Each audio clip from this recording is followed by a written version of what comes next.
దేవుని వాక్యాన్ని విందాం. మన ప్రియులు తిరుపతి నుంచి శుభోదయ రాజన్న గారు మనకు దేవుని వాక్యాన్ని అందిస్తారు. గత కొన్ని దినముల నుంచి ఆమోసు గ్రంథం మీద చక్కటి ధ్యానాలు మనం వినగలుగుతా ఉన్నాం. ఇప్పుడు కూడా అన్నగారు వాక్యం అందిస్తూ ఉండగా దయచేసి అందరూ శ్రద్ధతో ఆలోచించాలని ప్రభు పేరిట మనవి చేస్తూ ఈ సమయాన్ని అన్నగారికి అప్పగిస్తాను. నా వందనాలన్నా. శుభోదయ రాజను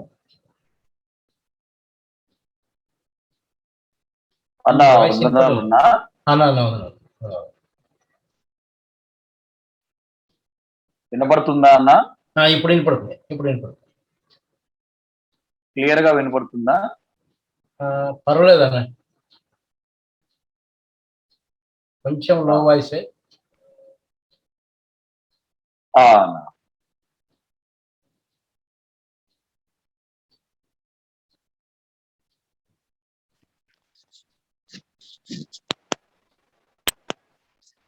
అన్న ఇప్పుడు పర్వాలేదు, మాట్లాడండి, బాగుంది.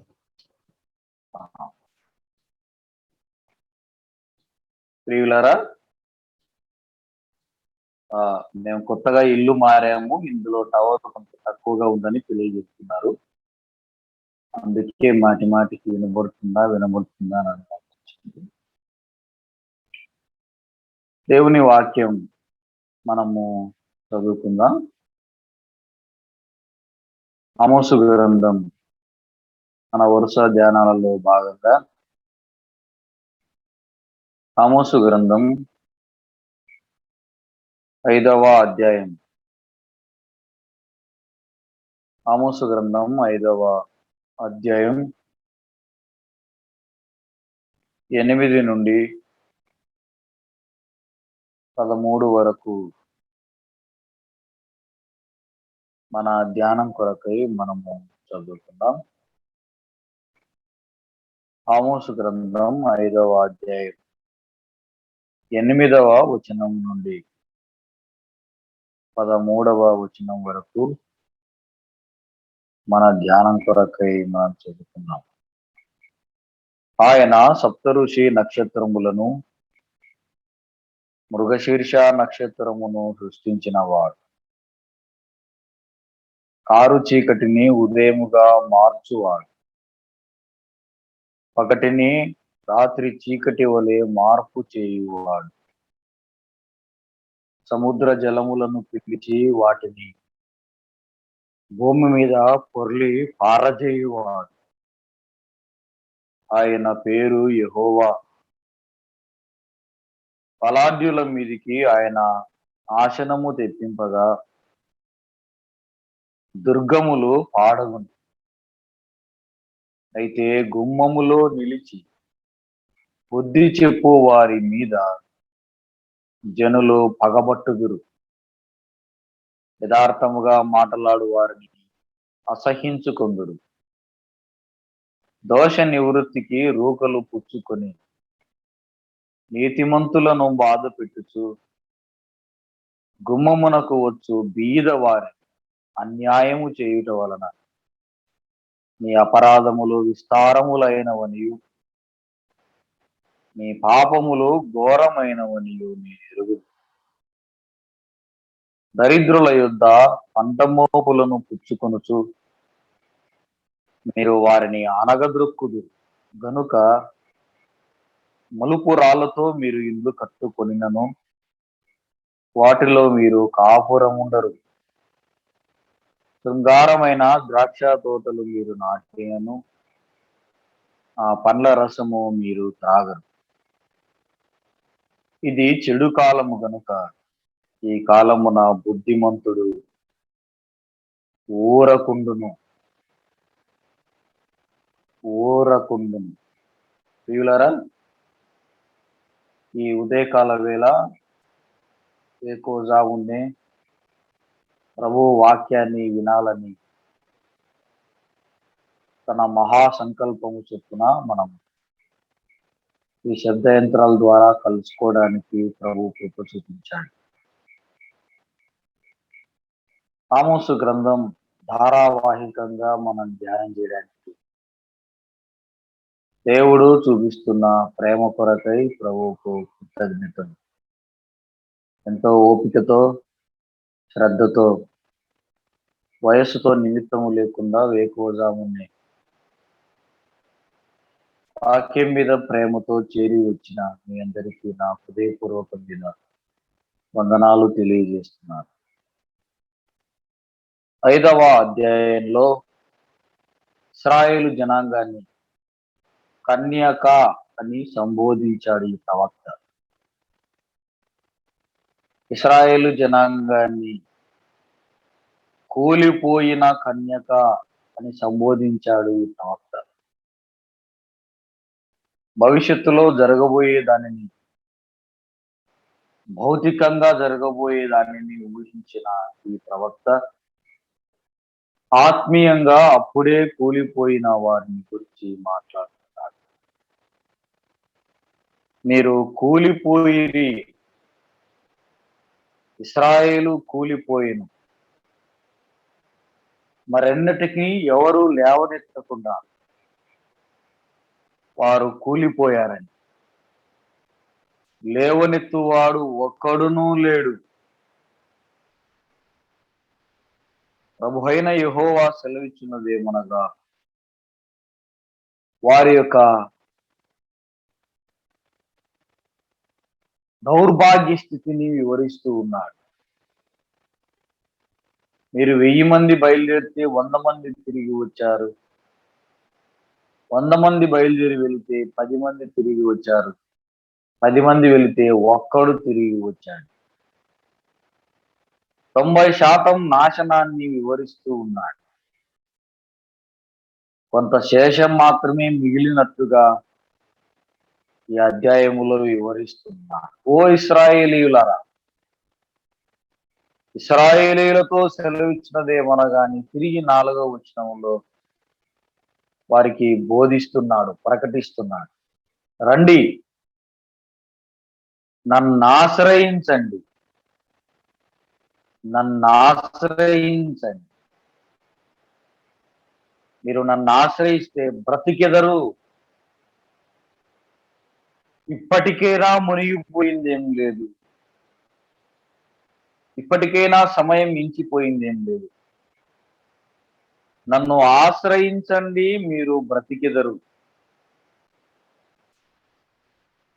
నన్ను ఆశ్రయించిన ఎడల అని 4వ వచనంలో మనం ఈ వాక్యాన్ని అండర్లైన్ చేసుకొని ధ్యానం చేస్తున్నాం. 5వ వచనంలో బేతేలును ఆశ్రయింపకుడి, గిల్గాలును ఆశ్రయింపకుడి, బెయేర్షెబాను ఆశ్రయింపకుడి అనే ధ్యానాలు మనం చేయగలిగాం. బెయేర్షెబా అబ్రహాము కాలములో ప్రమాణము చేసిన స్థలం, ఇసాకు కాలంలో దేవుడు ఇసాకును ఆశీర్వదించిన స్థలం అని మనం ధ్యానం చేయగలిగాం. మీరు బెయేర్షెబాను ఆశ్రయించకుడి. వీరి యొక్క ధైర్యం ఏంటంటే, మాకు బెయేర్షెబా ఉంది, మేము విగ్రహాలను నిలుపుకున్న బేతేలు ఉంది, మేము ఆరాధించే స్థలం గిల్గాలు ఉన్నది అని భూలోక సంబంధమైన పట్టణాలను వారు ఆశ్రయంగా చేసుకుని చేస్తున్న విపరీతమైన పాపాలను గురించి ఆమోసు ద్వారా దేవుడు హెచ్చరిక చేస్తున్నాడు.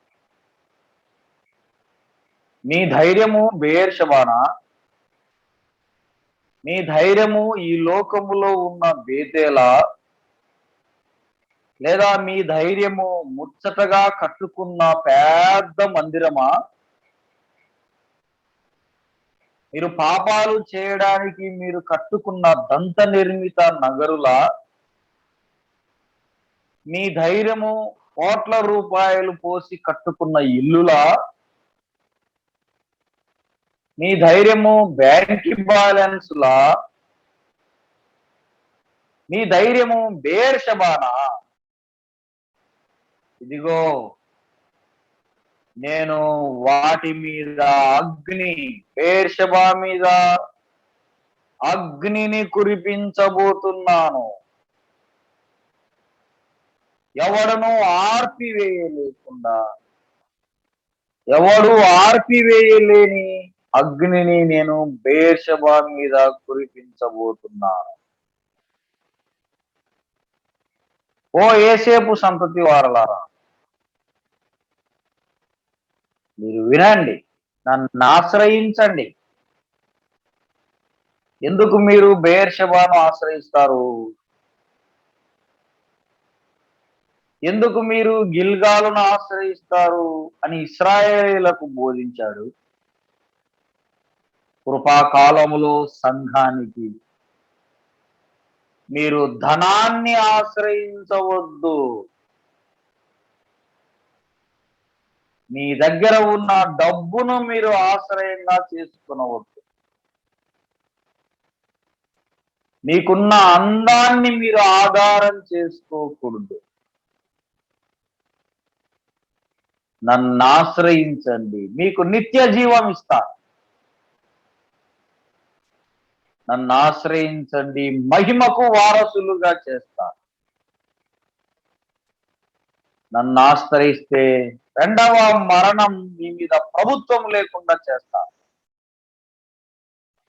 అనే విషయాలు మనం క్రితం క్లాసులో ధ్యానము చేయగలిగాం. ఈ ఉదయకాల వేళ 8వ వచనములో ఆయన సప్తఋషి నక్షత్రములను, మృగశీర్ష నక్షత్రమును సృష్టించిన వాడు,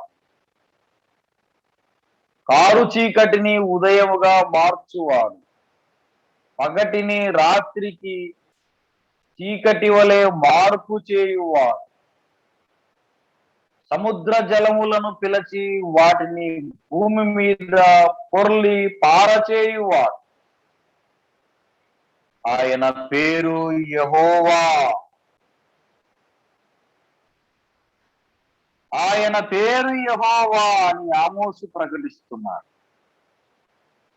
స్నేహితులారా, ఇశ్రాయేలీయులారా, పరిశుద్ధులారా, సహోదరి సహోదరులారా, ఆయన ఎవరో వివరించే ప్రయత్నం చేస్తున్నాడు ఆమోసు వారి. కారణం, వారు మర్చిపోయారు. యెహోవా ఎవరు అనే స్థాయికి వారు రాగలిగారు. ఆయన ఎవరు అని అనగలిగే స్థాయిలో ఇశ్రాయేలీయులు ఉన్నారు.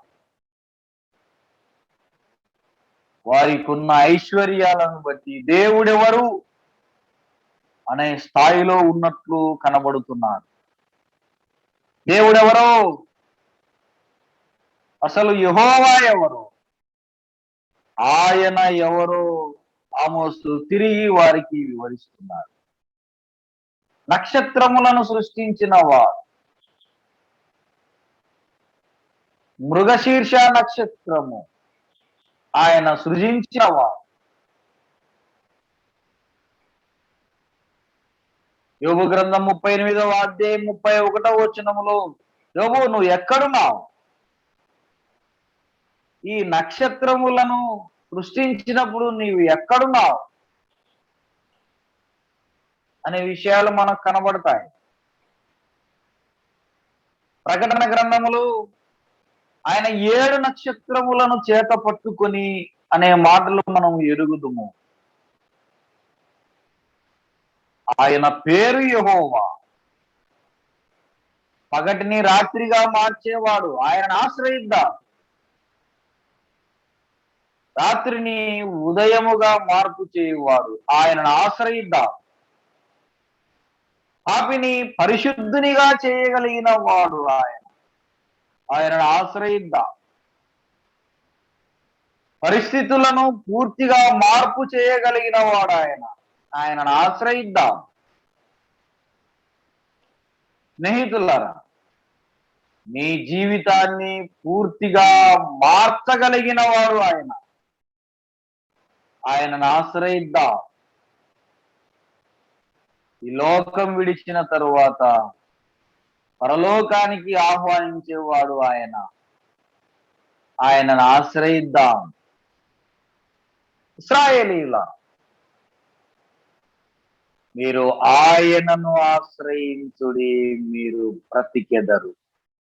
బెయేర్షెబాను ఆశ్రయించు. ఇదిగో ఆకాశ సూర్య చంద్ర నక్షత్రములను కలుగజేసిన వాడు ఆయనే. ఆయన ఎవరనుకున్నారు? 9వ వచనంలో ఆయన పేరు యెహోవా. ఆయన పేరు యెహోవా. సముద్ర జలములను భూమి మీదికి రప్పించగలిగిన వాడు ఆయన. సముద్రములో ఉన్న జలములు ఎన్నటికీ భూమి మీదికి రాకూడదని ఇసుకను సరిహద్దుగా వేసిన వాడు మన ప్రభువైన యేసుక్రీస్తు. పాపం పెచ్చరిల్లినప్పుడు ఆ సముద్రాన్ని కూడా భూమి మీదికి రప్పించగలిగిన వాడు ఆయన పేరు యెహోవా. దానికే మన శాస్త్రవేత్తలు సునామీ అని పేరు పెట్టుకున్నారు. దానికే మన విద్యావేత్తలు సునామీ అని పేరు పెట్టుకున్నారు. సముద్ర జలములను భూమి మీదికి రప్పించగలిగిన వాడు ఆయనే. 9వ వచనంలో ఇశ్రాయేలీయులారా, బలాఢ్యులారా, మీ మీదికి నాశనం రప్పించబోతున్నాడు. మీ దుర్గములు పాడగును. శత్రు దుర్భేద్యమైన ఈ దుర్గములు ఉన్నాయి. శత్రువులు ఛేదించలేని దుర్గములలో బలాఢ్యులు దాక్కున్నారు. ఇదిగో మీ దుర్గములను కూడా ఆయన పాడు చేయగలిగినవాడు. దేవుని కోపము నుండి తప్పించుకోవడానికి మానవుని ప్రయత్నాలు ఎన్నో.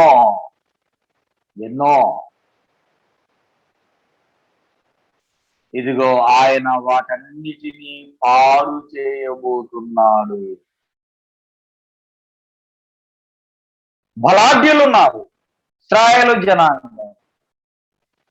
దుర్గములను ఆధారం చేసుకుని వారు నివాసం చేస్తున్నారు. మీ దుర్గములు పాడగును. 10వ వచనంలో అయితే గుమ్మములలో నిలిచి బుద్ధి చెప్పువారు. ఇశ్రాయేలీయులలో బుద్ధి చెప్పేవారు కూడా ఉన్నారన్న. ఏదైనా తప్పులు చేస్తే, ఏదైనా దేవునికి విరోధమైన కార్యము చేస్తే బుద్ధి చెప్పేవారు కూడా ఉన్నారు. ఈనాడు సంఘములో కూడా ఏదైనా పొరపాటు జరిగితే వాక్యాన్ని ఆధారం చేసుకుని బుద్ధి చెప్పేవారు కూడా ఉన్నారు. ఇశ్రాయేలు గోత్రములలో గుమ్మములలో నిలిచి బుద్ధి చెప్పేవారు. నీవే మాకు బుద్ధులు చెబుతావా అని ప్రజలు బుద్ధి చెప్పే వారి మీద పగ పగ పగ. మీరు పగబడుతున్నారు. ఇశ్రాయేలీయుల, మీలో పగలున్నాయి. ఆనాడు ఇశ్రాయేలీల మధ్యలో పగలున్నాయన్న. ఇప్పుడు సంఘంలోనే ఒకరి మీద ఒకరు పగ పెట్టుకుని తిరుగుతున్నారు. కొత్త విషయం ఏం కాదు. పరిశుద్ధులు సహవాసం చేసే సంఘాలలోనే ఒకరి మీద ఒకరు పగ, ద్వేషం. ప్రేమ ఉండవలసిన స్థానములో పగ వచ్చి చేరి, అనురాగం ఉన్న స్థానములో ద్వేషం వచ్చి చేరి. ఎవరైనా బుద్ధి చెబితే, బ్రదర్ ఇది వాక్యానుసారం కాదు, సంఘములో ఇది సబబు కాదు, సహోదరుల మధ్యలో ఇది న్యాయం కాదు, మనం సమాధానంగా ఉండాలి, మనం ప్రేమగా ఉండాలి, మనం ఒకరినొకరు హెచ్చించుకోవాలి, ఒకరినొకరం ఆదరించుకోవాలి, ఒకరినొకరం ప్రేమించుకోవాలి, సహోదర ప్రేమ కలిగి ఉండాలని ఎవరైనా బుద్ధి చెప్పారనుకో, ప్రజలు వారి మీద పగ. మీరు గుమ్మములలో నిలిచి బుద్ధి చెప్పు వారి మీద మీరు పగబడుతున్నారు. యథార్థముగా మాట్లాడు వారిని మీరు అసహించుకుంటున్నారు. ఒక్క మాటలో చెప్పాలంటే దేవుని వాక్యం ఉన్నది ఉన్నట్టుగా చెప్పేవారి అసహ్యం. దేవుని వాక్యం ఉన్నది ఉన్నట్టుగా బోధించేవారంటే పగబడుతున్నారు. జకరియా గ్రంథం 8వ అధ్యాయము 16వ వచనంలో ఒక మాట మనం చదువుతున్నాం. జకరియా గ్రంథం 8వ అధ్యాయము 16వ వచనంలో మీరు చేయవలసిన కార్యము లేవనగా ప్రతివాడు తన పొరుగు వాడితో సత్యమే మాట్లాడవలెను, సత్యమును బట్టి సమాధానకరమైన న్యాయమును బట్టి మీ గుమ్మములలో తీర్పు తీర్చవలెను. ఇశ్రాయేలీయులారా, మీరు పొరుగు వారితో సత్యమే మాట్లాడవలెను. మనం ప్రాణం పోయేంత వరకు సత్యమే మాట్లాడాలి, సత్యమును బట్టి న్యాయము తీర్చాలి. ఎంతవరకు ఈ సత్యాన్ని మనం కలిగి ఉండాలంటే మన ఊపిరి ఆగిపోయేంత వరకు యథార్థముగానే మనం మాట్లాడాలి. విశ్వాసుల మాట అవునంటే అవును, కాదంటే కాదు అన్నట్లుగా ఉండాలి. మాట మార్చం, మడిమ తిప్పం అనే నినాదాలతో రాజకీయ నాయకులు ముఖ్యమంత్రులయ్యారు. ఎక్కడి నుంచి వచ్చింది ఈ సూత్రం అంటే బైబిల్లో నుండే. యథార్థత, విశ్వాస్యత, యథార్థముగా మాట్లాడు వారిని సంఘములో అసహించుకుంటున్నారు. బుద్ధి చెప్పే వారిని ఇశ్రాయేలు జనాంగం అసహించుకుంటున్నారు.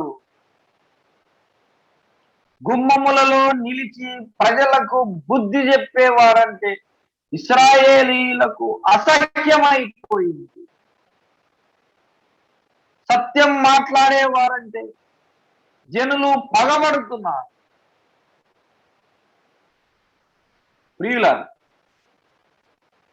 మన ప్రభు అయిన యేసు క్రీస్తు కూడా నేను పరలోకము నుండి దిగి వచ్చాను, నేను దేవుని కుమారుడను అని చెప్పాడు. ఆనాటి యూదా ప్రజలు పగబట్టారు, అసూయ పెంచుకున్నారు. ఇతనిని చంపేంత వరకు మేము అన్నపానములు ముట్టము అని పట్టుబట్టారు. ఈ లోకంలో మీకు శ్రమ, అది నన్నే గుర్తెరగలేదు. మిమ్మల్ని ఏం గుర్తుపడుతుంది? మీకు కూడా శ్రమ అన్నాడు యేసుక్రీస్తు. ఆమోసు కాలములో ఇశ్రాయేలీయుల మధ్యలో ఇలాంటివి ఉన్నాయి, దేవుని ప్రజల మధ్యలోనే ఇలాంటివి ఉన్నాయి.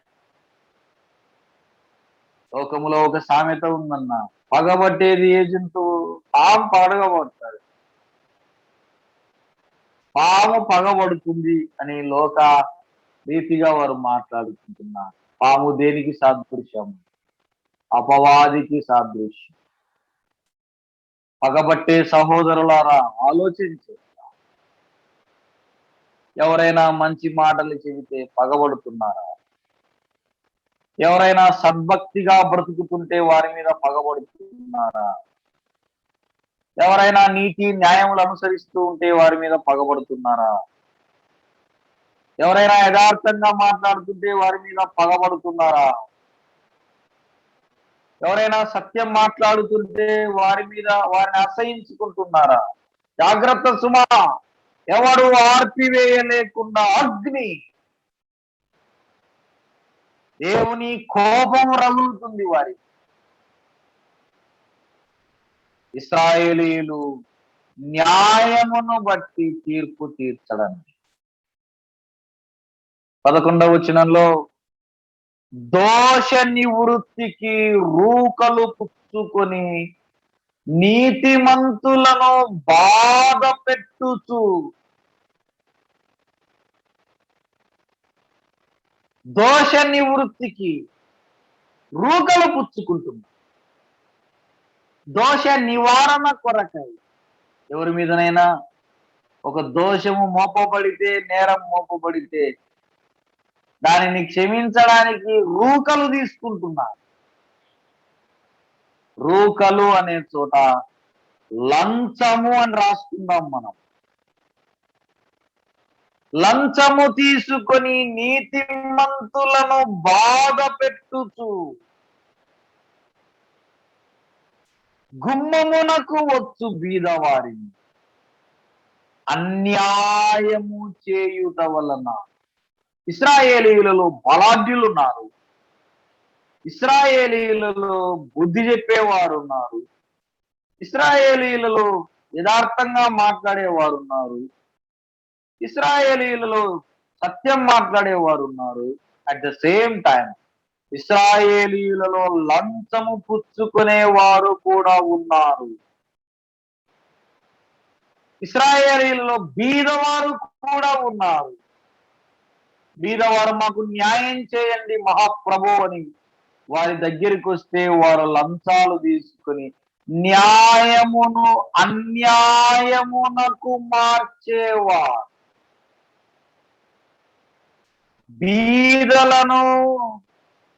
బీదలకు అన్యాయము చేస్తున్న ఇశ్రాయేలీ తోటి ఇశ్రాయేలీయులకు అన్యాయము చేయుట వలన వారి పాపములు విస్తారమైనవి.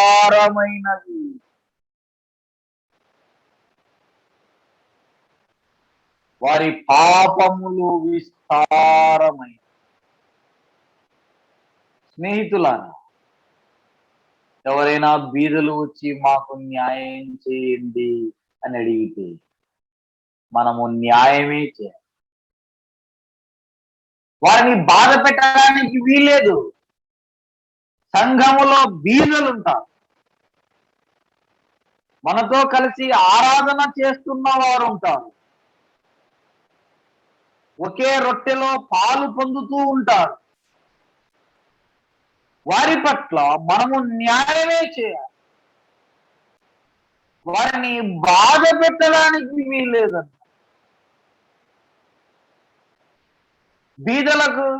బీదల పక్షాన మాట్లాడే వారముగా ఉండాలి. సంఘములో ఎంతసేపు ఉన్న డబ్బున్న వారి పక్షాన్ని మాట్లాడుకుంటూ వెళితే ఇక బీదల పక్షాన మాట్లాడేవారన్నా, దీనులైన వారున్నారు, వారి పక్షాన మాట్లాడే వారెవరున్నారన్న. ఇశ్రాయేలీయులలో బీదల పట్ల మాట్లాడేవారు ఎవరు లేరు, దీనుల పట్ల మాట్లాడేవారు ఎవరు లేరు, వారిని సంతోష పెట్టేవారు ఎవరు లేరు. వారిని బాధ పెడుతున్నారు. మౌనంగా ఉన్నా సరిపోతుంది కానీ వారిని నీతిమంతులను బాధ పెట్టుచు, విశ్వాసముగా బ్రతుకుతున్న వారిని సంఘములో బాధ పెట్టుచు, భక్తిగా బ్రతుకుతున్న వారిని సంఘములో బాధలు, యథార్థముగా బ్రతుకుతున్న వారిని సంఘములో బాధలు పెడుతున్నారు. సంఘములో బీదవారికి అన్యాయము జరిగిస్తున్నారు. ఇశ్రాయేలీయులలోని పాపములను ఎత్తి చూపుతున్నాడు ఆమోస్. వాస్తవంగా మనం సహవాసం చేస్తున్న సంఘాలలో ఇవి లేవా? ఇవి లేవా? బీదవారి పెళ్లి అంటే పోము, కోటీశ్వరుల పెళ్లి అయితే పెద్ద పెద్ద గిఫ్ట్లు పట్టుకొని పోతా. పెద్ద పెద్ద గిఫ్ట్లు పట్టుకొని పోతా. బీదవారి ఇంట్లో స్తుతి కూడిక అంటే వెళ్ళరు, పెద్ద పెద్ద ఇంట్లో స్తుతి కూడికలంటే వెళ్తా. పూరి గుడిసెలో స్తుతి కూడిక అంటే కోటీశ్వరులు రారు. అదే డబ్బున్న వారి ఇంట్లో స్తుతి కూడికలంటే కార్లు వేసుకొని వెళ్తారు. బీదలను బాధ పెట్టడం, వారిని చిన్న చూపు చూడడం. తోటి ఇశ్రాయేలీయుడే, పరావాడు కాదు, అన్యుడు కాదు. తోటి ఏసేపు సంతతి వాడే, తోటి ఎఫ్రాయిము సంతతి వాడే, మన తోటి ఆరాధన చేస్తున్న వాడే, సంఘములో మనతో కలిసి బల్లలో చేయి వేస్తున్న వారే. యెషయా గ్రంథం 29వ అధ్యాయం 21వ వచనంలో కూడా ఒక మాట మనం చదువుతున్నాం.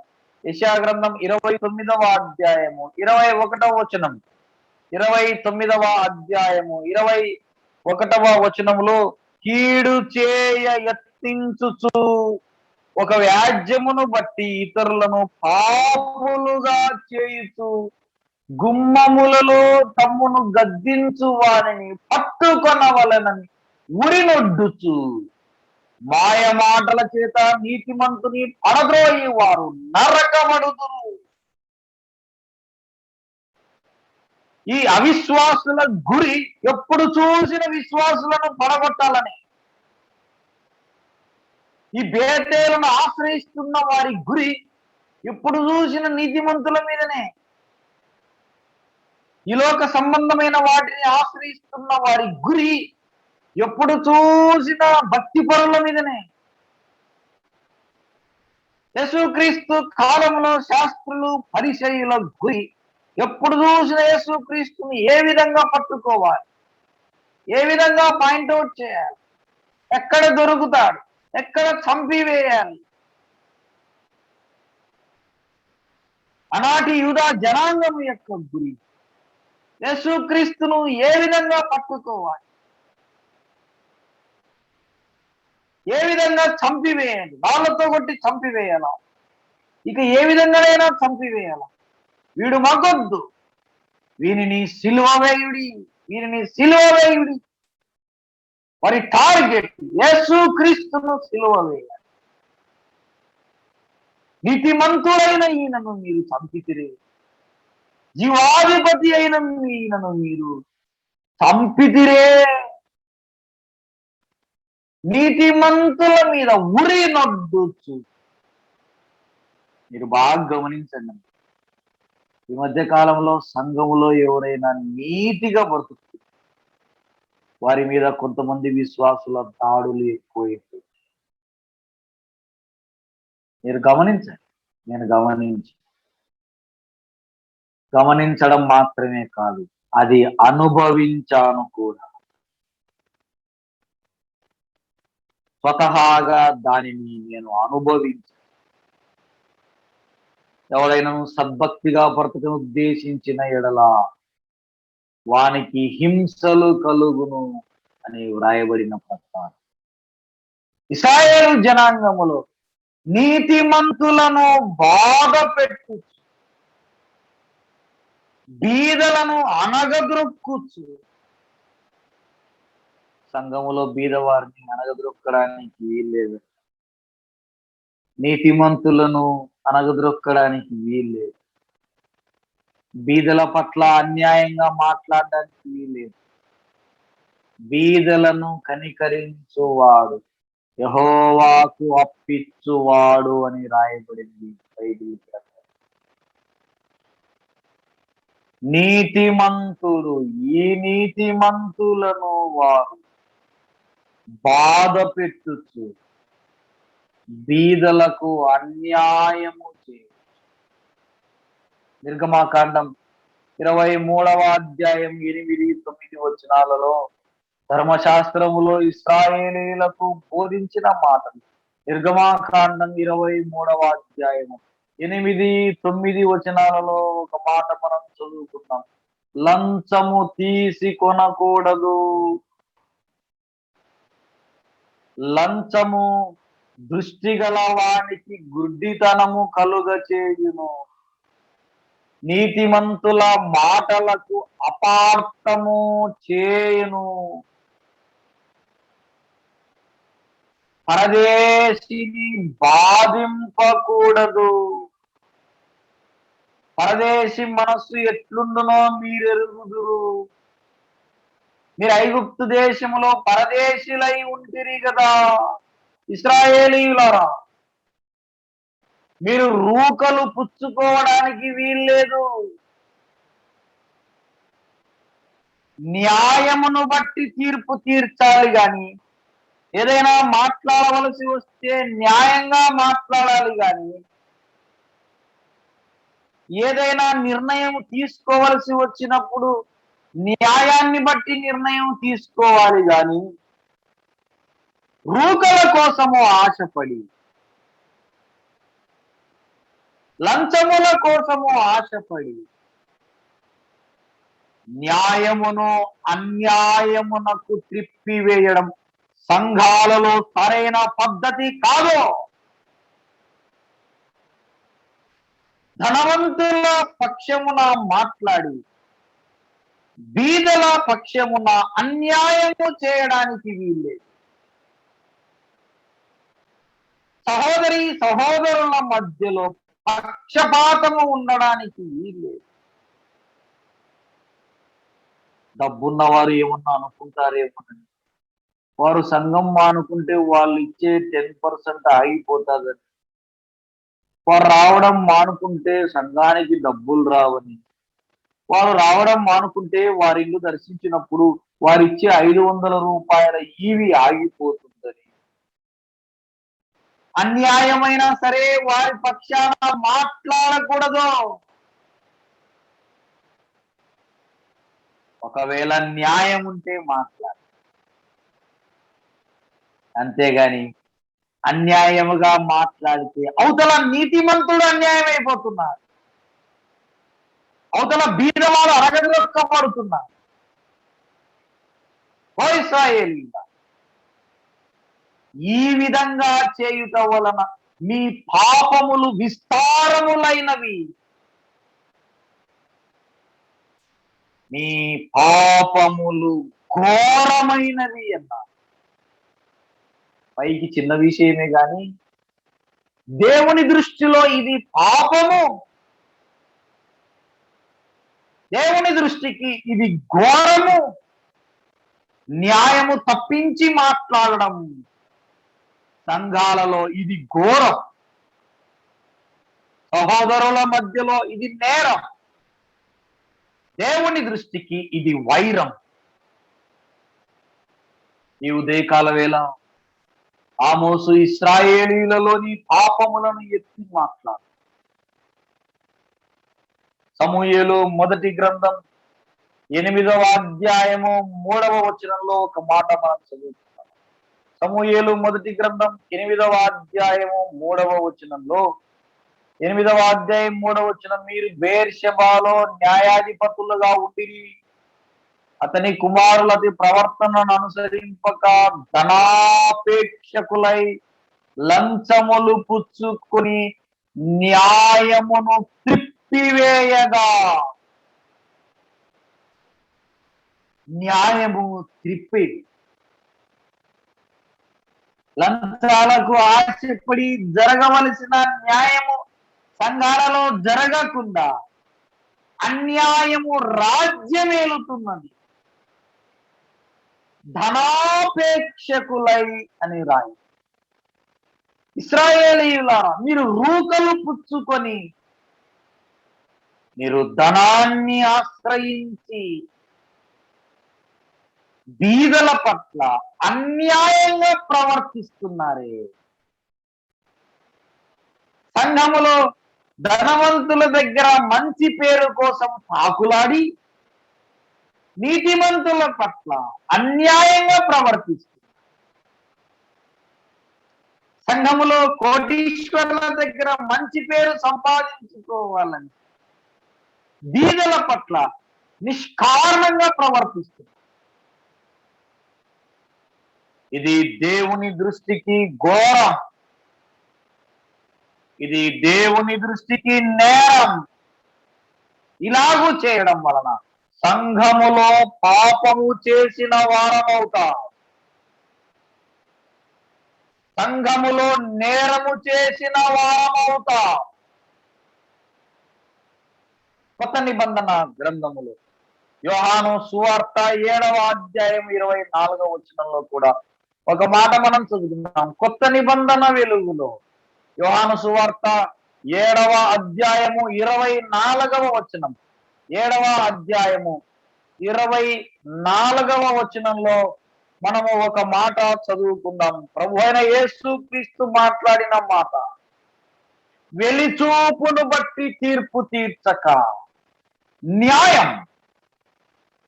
న్యాయమైన తీర్పు నిర్ణయం.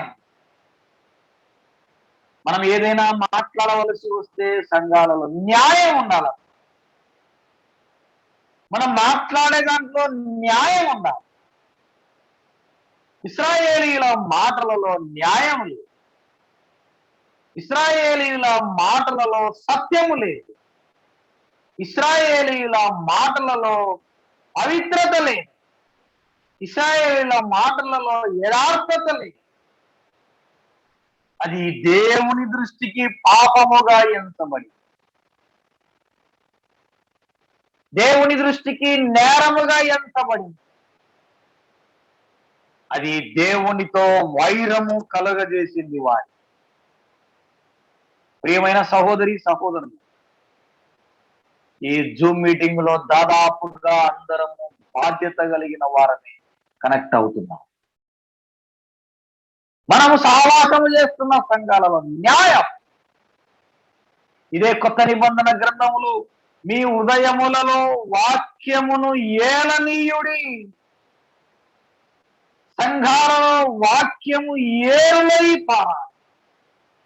ఇశ్రాయేలీల మధ్యలో ధర్మశాస్త్రము ఏరులై పారవలసి ఉండగా, ఆమోసు కాలంలో ఇశ్రాయేలీల మధ్యలో అన్యాయము ఏలుబడి చేయుతున్నది.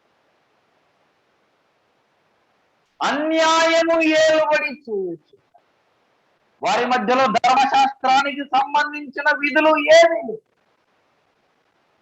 10 ఆజ్ఞలకు సంబంధించిన ఛాయలు జాడలు ఏమాత్రమూ లేవు. ఏ కోశాన నీతి న్యాయము లేకుండా ఇశ్రాయేలీలు ప్రవర్తిస్తారు. ఏ కోశాన దేవుడంటే భయము లేదు వారు. ఏ కోశాన దేవుడంటే వారికి లెక్కలేదు. ఇదే యోహాను సువార్త 8వ అధ్యాయము 15వ వచనం, మీరు శరీరమును బట్టి తీర్పు తీర్చుతున్నారు. శరీరం ఎంతసేపు ఉన్న శరీరమును ఆస్పదము చేసుకొనుచు, ఇశ్రాయేలీలు బెయేర్షెబాను ఆస్పదము చేసుకొనుచు, ఇశ్రాయేలీలు బేతేలును ఆస్పదము చేసుకొనుచు. ఒక్క మాటలో చెప్పాలంటే సంఘములో లోకమును ఆస్పదము చేసుకొనుచు, సంఘములో వివాహాలు లోక ఆచారాలను ఆధారము చేసుకొనుచు, సంఘమును లోకస్తులు ఆధారము చేసుకొనుచు నడుపుతున్న దినాన్ని. సంఘములో లోకము ఏలుతుంది, శరీరము ఏలుతుంది. ఇశ్రాయేలు జనాంగం మధ్యలో ఈ లోకమే ఏలుబడి అన్నట్లుగా ఉన్నది. ముగించుకుందాం ఈ ఉదయకాల వేళ ఒక ప్రశ్న. నిన్ను నన్ను ఏలేది వాక్యమేనా? నీలో నాలో న్యాయమైన పద్ధతులు ఉన్నాయా? డబ్బుకు ఆశపడి డబ్బుకు ఆశపడి శరీరమును ఆధారం చేసుకుని బీదలను బాధ పెట్టుచు, నీతిమంతులను బాధ పెట్టుచు, ధనాపేక్షకులై న్యాయమును అన్యాయమునకు ఒకవేళ మార్చుకున్నట్లయితే దేవుని శిక్ష తప్పదు. ధనాపేక్ష సమస్త కీడులకు మూలం. యూదా ఇస్కరియోతు దానిని ఆశించి నీతిమంతుడైన యేసు క్రీస్తును అప్పగించారు. నీతిమంతులను బాధ పెట్టారు. బీదలు ఇచ్చిన కానుకలు తీర్చుకుని బీదలను బాధ పెట్టారు. రోమీయులకు రాసిన పత్రిక 15వ అధ్యాయం 16వ వచనం. అపోస్తలుడైన పౌలు రోమీయులకు రాసిన పత్రిక 15వ అధ్యాయము 16వ వచనంలో ఒక మాట మనం చదువుకుందాం. 15వ అధ్యాయము 16వ వచనం, 15-16. ఆయనను రోమీయులకు రాసిన పత్రిక 15వ అధ్యాయం 26వ వచనం. ఏలయనగా యెరూషలేములో ఉన్న పరిశుద్ధులలో బీదలైన వారి నిమిత్తం. పరిశుద్ధులలో బీదలున్నారన్న. మన సంఘంలో చివర్లో కూర్చుంటారు బీదలు. మన సంఘాలలో కోటీశ్వరులైన వారు కాళ్ళ మీద కాళ్ళు వేసుకొని చీరలలో కూర్చుంటారు. మనం కూడా వాళ్ళకు పోయి వందనాలన్న పెట్టిందే వాళ్ళకు వందనాలు. మనం వెంబడి పడి బీదలు వందనాలు చెప్తున్నారు కొంతమంది. పరిశుద్ధులలో బీదలైన వారి నిమిత్తం.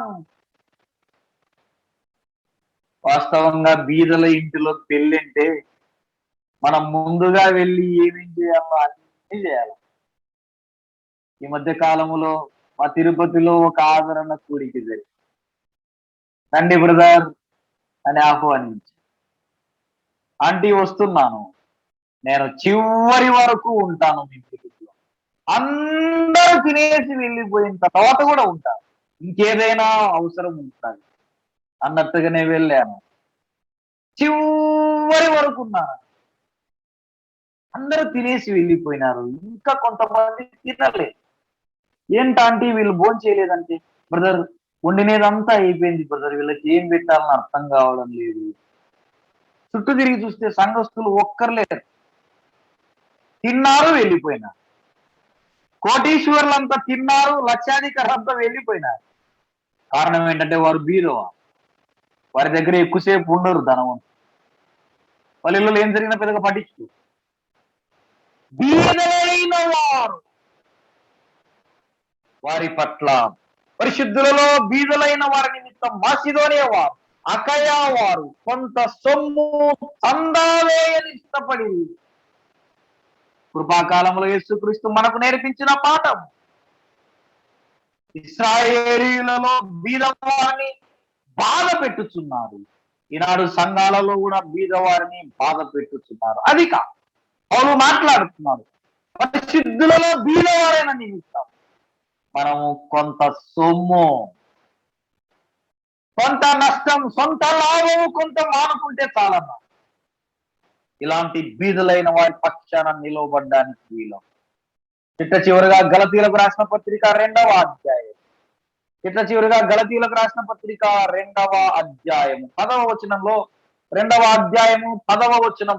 మేము బీదలను జ్ఞాపకము చేసుకొనవలనని మాత్రమే వారు కోరిరి, అలాగూ చేయుటకు నేనును ఆసక్తి కలిగి ఉంటిని. ఆమోసు కాలంలో బీదలంటే లెక్కలేదు. ఈనాటి కాలంలో సంఘంలో బీదలంటే లెక్కలేదు.